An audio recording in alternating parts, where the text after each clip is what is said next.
राधे राधे। प्रथम स्कंद चौथा अध्याय। नारायण जी का सप्ताह सुनाने वालों को दर्शन देना व आत्मदेव ब्राह्मण का इतिहास वर्णन करना कि जिसकी स्त्री बड़ी कर्कशा थी। सूत जी ने शौनकादिक से कहा कि जब जब वैष्णव का ऋषिश्वर सप्ताह सुनकर एकचित हो गए, तब श्री वृंदावन बिहारी सांवली सूरती मोहिनी मूर्ति ने पीताम्बर ओढ़े व कड़धनी व मुकुट व कुंडल जड़ाऊ पहने, केसर व चंदन की खोर माथे पर लगाए, उद्धव आदि वैकुंठवासी भक्तों को साथ लिए उस ज्ञान यज्ञ में आकर सबको दर्शन दिया। अमृत रूपी कथा सुनकर पहले से साधु व वैष्णव के हृदय में श्याम मूर्ति दिखलाई देने लगी थी, सो प्रकट में भी सब किसी ने उसका दर्शन करके अपना अपना जन्म सफल जाना। व बैकुंठनाथ को देखते ही जितने वैष्णव व ऋषिश्वर उस सभा में बैठे थे, जय जय बोलकर उठ खड़े हुए व मलिया गिरी चंदन व फूलों की वर्षा उन पर करने लगे व धूप दीप निवेद से पूजा करने उपरांत शंखादिक बजाकर साष्टांग दंडवत किया। जब यह सब आनंद देखकर नारद मुनि बोले कि हे सनत कुमार जी, आपने जो सप्ताह यज्ञ किया है, इसमें जिसने जिसने यह कथा सुनी वह सब पवित्र होकर मुक्ति पदवी पर पहुँचे। अब और कौन कौन लोग यह अमृत रूपी कथा सुनकर बहुत सागर पार उतरेंगे, उनका वर्णन कीजिए। संत कुमार ने कहा कि जो कलयुग के मनुष्य बड़े पापी व दुष्ट व लालची व झूठे व चुगल व कामी व उत्पन्न होकर अपने क्रोध से आप जले मरते हैं, वह लोग भी इस सप्ताह यज्ञ के सुनने से पवित्र होकर मुक्ति पदवी को पहुँचेंगे। और जो कोई कलयुग में माता व पिता की सेवा करने व अपने कर्म व धर्म से रहित व लोभ में डूबा रहकर झूठा व चोर व ठग होगा, वह भी अकातों सुनने से भाव सागर पार उतर जाएगा। अब हम एक कथा पुरानी तुमसे कहते हैं, सुनो। दक्षिण दिशा में तुंगभद्रा नाम एक नदी थी। उसके किनारे एक नगर में आत्मदेव नाम का ब्राह्मण बड़ा पंडित व तेजवान व धर्मात्मा रहता था। वह उस ब्राह्मण की स्त्री का धुंधली नाम था।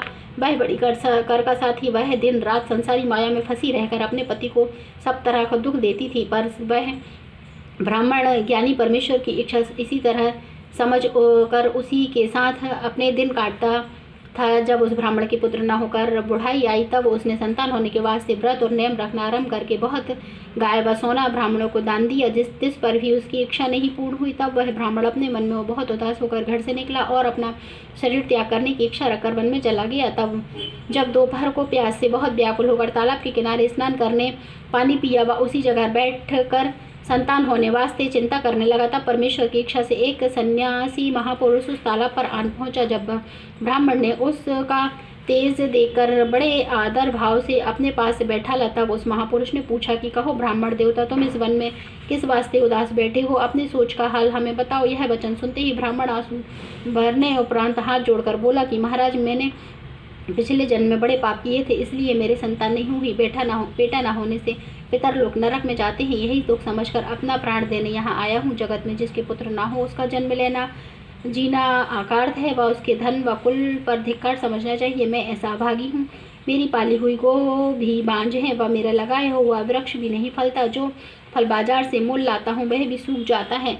जब वह ब्राह्मण यह सब बातें उस महापुरुष से कहकर बड़ा विलाप करने लगा, तब वह सन्यासी ब्राह्मण को बहुत धैर्य देकर बोला कि मैं तेरे पुत्र होने के वास्ते विचार करता हूँ, तू उदास मत हो। फिर उस महापुरुष ने ब्राह्मण की कर्म रेखा देखकर कहा कि हे ब्राह्मण, तेरे भाग्य में संतान नहीं लिखी है, इसलिए 7 जन्म तक तेरे पुत्र उत्पन्न न होगा। किस वास्ते इतना रोकर अपने प्राण देता है? संसारी माया सब झूठी है। जगत में सिवाय दुख के सब सुख नहीं मिलता व कलयुग में पुत्र में सबको सुख प्राप्त नहीं होता। बेटा माता पिता की सेवा नहीं करता, अपनी स्त्री व साले व ससुर की आज्ञा में रहकर माता पिता को दुख देता है। स्त्री व पुत्र व भाई आदि सब अपने मतलब से साथी होती हैं। इस पर भी माया का ऐसा हाल है कि अंत समय संसारी लोग अपना मन स्त्री व पुत्र में लगाए रहकर परमेश्वर का स्मरण नहीं करते, इसलिए उनको नरक में जाकर दुख भोगना पड़ता है। हे ब्राह्मण, तू पुत्र की इच्छा छोड़कर हरि चरण का ध्यान कर, इससे बड़े तुझे बड़ा सुख मिलेगा। यह बात सुनकर वह ब्राह्मण बोला, महाराज, मुझे पुत्र उत्पन्न होने के सिवाय कुछ ध्यान व ज्ञान नहीं सूझता। अब आप कृपा करके एक बेटा मुझको दीजिए, नहीं तो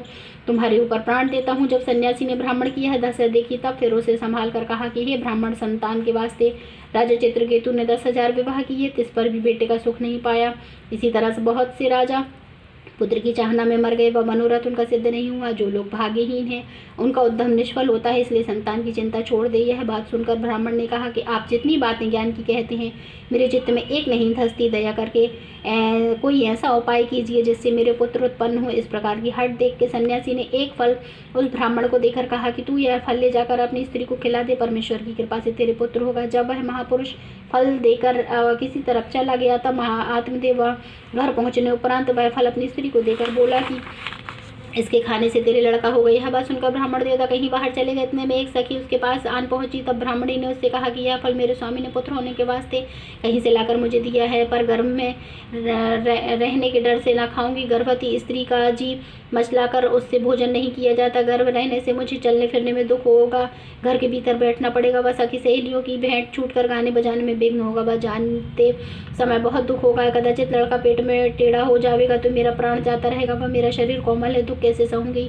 यही कुशल से लड़का भी हुआ तो उसके पालने से बड़ा कष्ट होगा। बालक बड़े भविष्य को मल व मूत्र से भ्रष्ट कर देता है, उस दुर्गंध से मैं मुझसे किस तरह रहा जाएगा। इन सब दुखों से उठाने से बाद भविष्य अच्छी होती है, जिनको गर्भ का दुख उठाना नहीं पड़ता।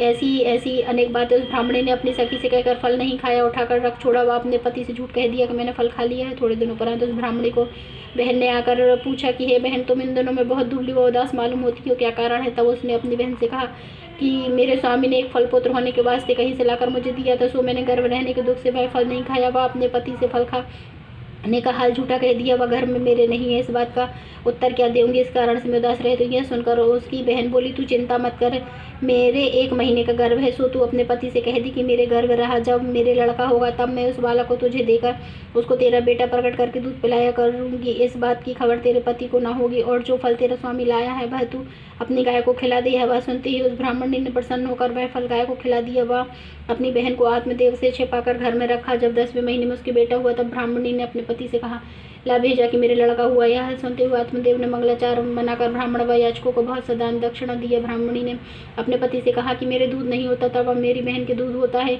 उसका बालक 6 महीने का हो के जाता रहा, तुम कहो तो उसे दूध पिलाने के वास्ते बुलाकर यहाँ रखूं। ब्राह्मण ने कहा, बहुत अच्छा, बालक को किसी तरह पालना चाहिए। जब इतनी बात ब्राह्मण ने कही तब ब्राह्मणी की बहन प्रकट होकर लड़के को दूध पिलाने लगी। ब्राह्मण ने उस बालक का नाम धुंधकारी रखा। जब 2 महीने का धुंधकारी हुआ तब गो के भी उस फल के प्रताप से एक लड़का बहुत सुंदर मनुष्य रूपी जन्म, पर उस बालक के दोनों कान गौ के समान थे। उसको देखकर ब्राह्मण ने बड़ी प्रसन्नता से गोकर्ण नाम रखा। वह दोनों लड़कों को अपना समझकर अच्छी तरह पालन करने लगा। जब वह दोनों बालक सयान हुए तब गोकर्ण पढ़ लिख कर बड़ा पंडित व बुद्धिमान व धर्मात्मा हुआ। वह धुंधकारी महामूर्ख धर्मी व चोर व जुआरी होकर कुकर्म करने लगा। जब वेश्यागमन करने में सब धन खर्च का घर का खर्च कर डाला तब धुंधकारी अपने माता पिता को मार पीट के सब कपड़ा व बर्तन घर से ले गया। वह उसको भी बेचकर सब वेश्या को दे डाला। जब यह दशा अपने बेटे की ब्राह्मण देवता ने देखी तब रोकर कहने लगे, ऐसा धर्मी पुत्र होने से जो मुझे दुख देता है, मैं बिना संतान के बहुत अच्छा था, इस जीने से मेरा मरना अच्छा है, जिससे महाकष्ट व दुख से छूट जाऊं। यह हल आत्मदेव का देखकर गोकर्ण ने कहा कि माता पिता संसार में सिवा दुख के सुख किसी को नहीं होता। तुम किसी वास्ते इसकी चिंता करते हो। जगत में राजा व प्रजा, धनी व कंगाल जितने आदमी हैं, सबको एक दुख लगा रहता है, जिससे संसारी माया छोड़कर परमेश्वर ने ध्यान लगाया उसको सुख देता है। इसलिए तुम अज्ञान जानकर तजकर स्त्री व पुत्र का मुँह मन से तोड़ डालो व वन में जाकर परमेश्वर का भजन करो, तब उसको सुख मिलेगा। संसारी माया मोह में फंसे रहने से आदमी नरक भोग करता है। जब यह बात गोकर्ण की सुनकर ब्राह्मण देवता को कुछ ज्ञान हुआ तब उसने गोकर्ण से कहा कि तुमने बहुत अच्छी सम्मति हमको दी है, पर बिना ज्ञान सीखे वन में जाकर क्या करूं, जो मेरे उद्धार का उपाय हो सो भी बतला दे। यह वचन सुनकर गोकर्ण बोला कि पिता, यह मन तुम्हारा संसार की माया मोह के बीच में लगा है, इस मन को तुम उनकी तरफ से खींचकर हरि चरणों में लगाओ। वन में अकेले बैठकर परमेश्वर का ध्यान करो, वह संसारी माया व तृष्णा को छोड़ दे। यह संसार करने से बहुत सुख पाकर मुक्त पदवी पर पहुंचाओगे। यह ज्ञान सुनते हुए आत्मदेव ने प्रसन्न होकर संसारी माया छोड़ दी। वह वन में जाकर परमेश्वर का स्मरण व ध्यान करने लगा। कुछ दिन बीते जाने पर तन त्याग कर मुक्त पदवी पर पहुंचा। बोलो श्री राधे राधे।